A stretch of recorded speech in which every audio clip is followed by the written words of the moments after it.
Hello and welcome to Lynn's Place. This is 2019 March, and this is what I will call our new garden, which we started in 2012 when we planted this hawthorn and mixed hedge basically up the side. Now this is our north side, and I think if we just go up here a little way and look through here, you can see beyond that it was green field, grass fields, and that's all that was here as well on this side in 2012. And that winter we planted that hedge, and that was the beginning of this orchard that you see around you here. Now we're in the west of Tyrone, Northern Ireland, so we're about midway between east and west coasts of Ireland and northerly, and that's significant for the kind of weather that we get. As you can see, it's dull-ish today, and that is fairly normal here. So we have a lot of low light. We do get sun too, but a lot of the time the light is quite low. So when I got interested in growing as much of my own food as I possibly could, and then I got interested in permaculture, I was a bit concerned about growing canopies over the top of the fruit-bearing trees. So at that time we just decided we'd plant an ordinary orchard, a traditional orchard here, and these varieties that you can see here are Irish apples from Irish Seed Savers, and some cherry trees up there, and beyond over there the flowering ones. I'll move over a bit, you can see them there. Those are plum trees, Victoria plums, some damson, and just here is a conference pear, which is flowering nicely at the moment. That one there is another one, planted at the same time, but not quite as happy for some reason. But hopefully it will catch up. And around here, if you look down, this is towards the bottom of our new garden. You can see there's a lot of native woodland planted. My husband's been very busy planting trees since we got the site, and we put in a little hedge there. That's willow hedge that acts as a fence as well. And in front of that, black currants just coming into flower. And we have noticed this year, if you can see that, ladybird there. Well, we have never seen so many ladybirds as we have seen this year. There have been thousands, literally, all over everything. Very hard to do anything without disturbing them. You can see there's one here on the plum tree, and if you look down in there, there's a whole load more. You'll notice all the trees are protected because we have rabbits here who do untold damage to the bark if we're not very careful. So along here I have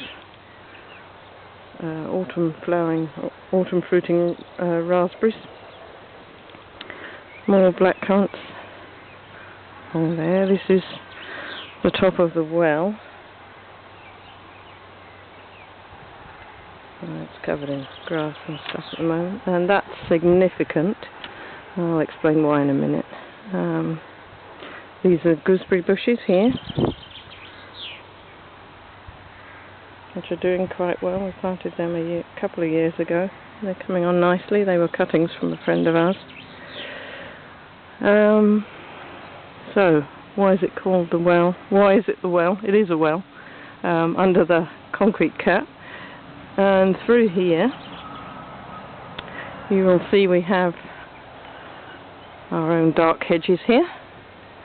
That's the well lane, that's what's marked on the map. That's what it's called on the map, the well lane. So we assume that people would have perhaps walked down from the old house that's up there and down and through here. Now we have changed the lay of this because this had collapsed. This part of the hawthorn hedge had collapsed, and the wall that was here had gone. My husband's been rebuilding it gradually, and we started a willow fedge, a little willow alley up here with some arches. I like to encourage willow because it's extremely good for bees and all sorts of wildlife. You can see the pussy willows are just starting to, the catkins are starting to open up now. And if we look through here, I can see some apple blossom just coming. Now on the trees, not quite open yet, but the plum trees are fairly well on. Now if I go back through here again, so the main aim at the time when we started the garden was the thought of growing as much of our food as we possibly can. A lot of people would say, oh, you can't grow your food here, but well, I thought we'd challenge that. And particularly permanent cultures were my interest at that time, and there still are. This here is a cob tree, so like a hazelnut, but the nuts are bigger. We've had a few harvests off those too. Here we also grow for our insects, and since I started this garden, we had particularly, as I say, been interested in permaculture, and I looked up Permaculture Ireland, and the YouTube videos came up for Bealta in a cottage, and I started to watch Colette O'Neill's videos, and she made me think quite a lot about our attitude towards growing our own food, or our attitude generally, which is very anthropocentric, all about us. And really, if we're going to fit in with the natural world, we have to stop that.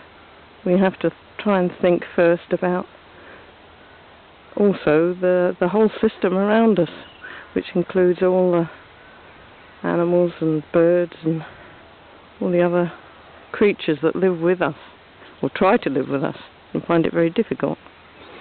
Now here we've decided to make raised beds which will be permanent, and we have topped them with old bark chips, and then we've made the paths round and put in new bark chips to keep the weeds down, save us a lot of work, hopefully. Over here we have some more food production area. This is a medlar.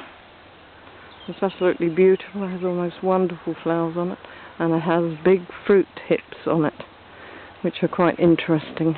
You can certainly eat them. You can make medlar jelly. There's a leftover from last year, which the birds didn't manage to eat, but they ate quite a lot of them.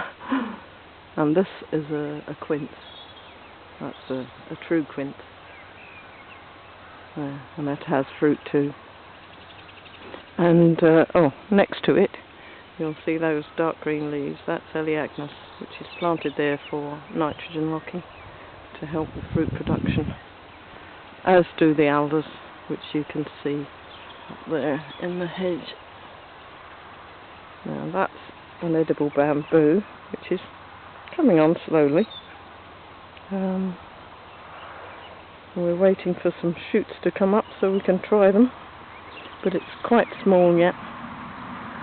And this is my little planting of Szechuan peppers, which fruited last year for the first time. I've grown those from seed, and they are actually, once they get going, they're quite good. I did have a bit of problem with rabbit nibbling, but they've given up now. I don't think they like that peppery taste really. That bit further on here we have another cob nut and an apple tree in front of it, and these are all currant bushes of various kinds, red, white, black. We've put in a double hedge here. We put this willow hedge in front of the other hedge because the north can be very blowy and windy, and it helps to create the microcosm that we need to be able to grow as much fruit and food as possible. So in between the currant bushes we have comfrey there just coming up now. There's another apple tree here, and seems to have been a bit of a bird incident here. I can see quite a lot of feathers there, which is a bit sad. However, part of the system. Here you can see some more ladybirds.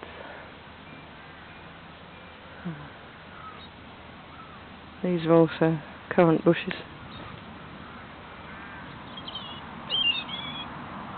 These are some roses which I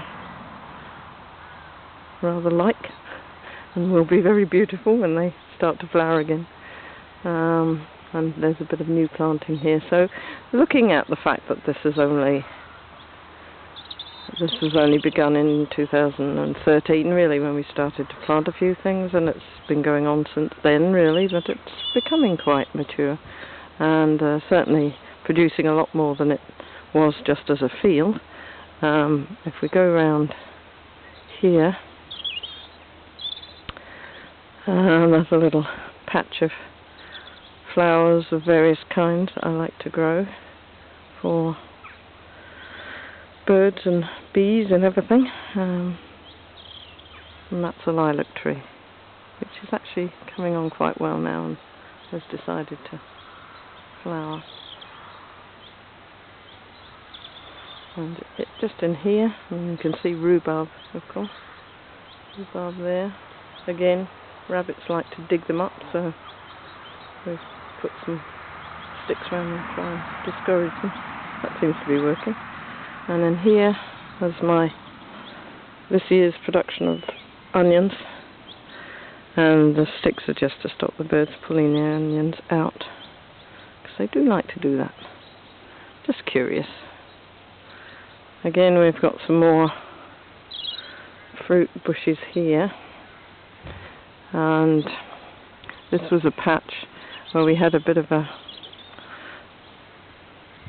little alleyway through here, and I had hops growing over it, but we found that the hops were very heavy as they got going, and so we've taken one side of it out.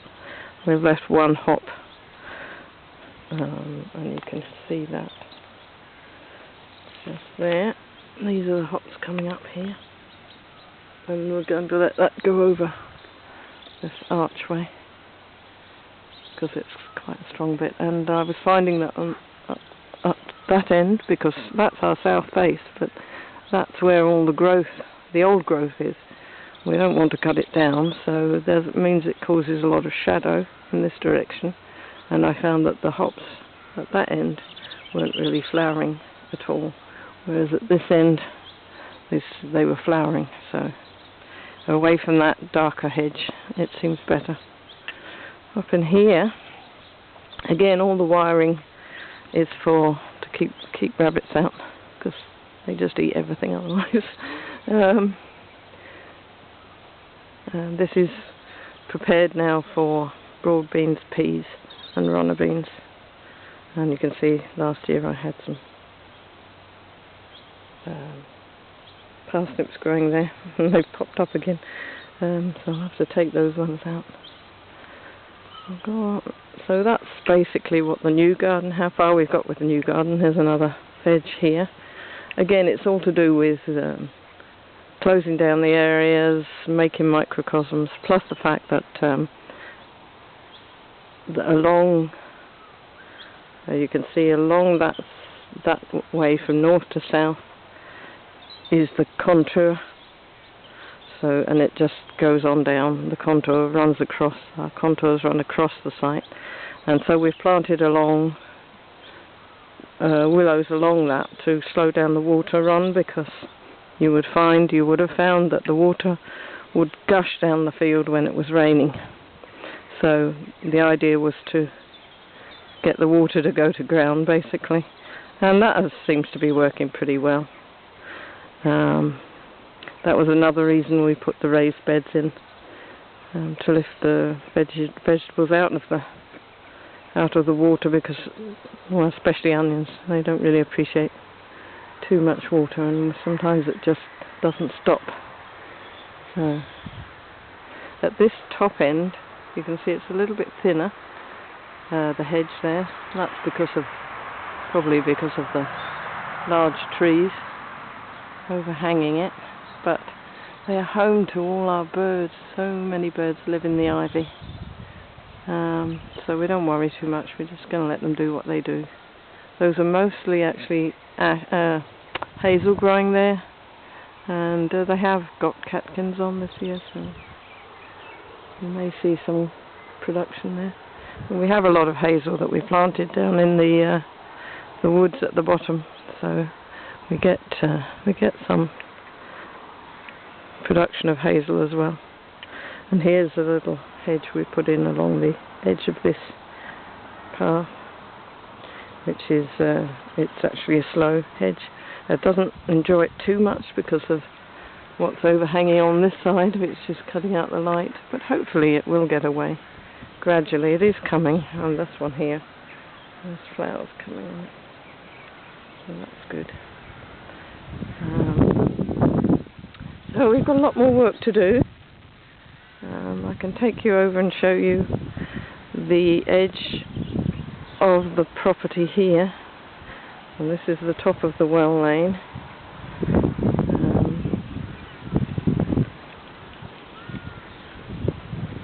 Which is now just getting primroses, etc. coming out. And because this was the March hedge of the farm, at one time this whole alleyway was full of elms. Sadly we lost them to the elm disease, so I've planted some flowers and things along here, but the elms are actually rejuvenating now. Several of them have come up again, and so we're pleased to see them flowering and seeding as well, which is excellent. So this is just a little woodland walk here with wildflowers in it, and we have ramsons and there's campion and bluebells, things like that, because the light's quite low here with all the overgrowth.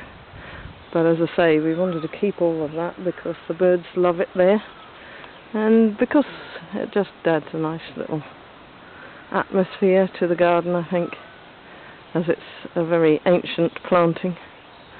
It's rather pretty. So we'll end it on that, and I'll say goodbye for now.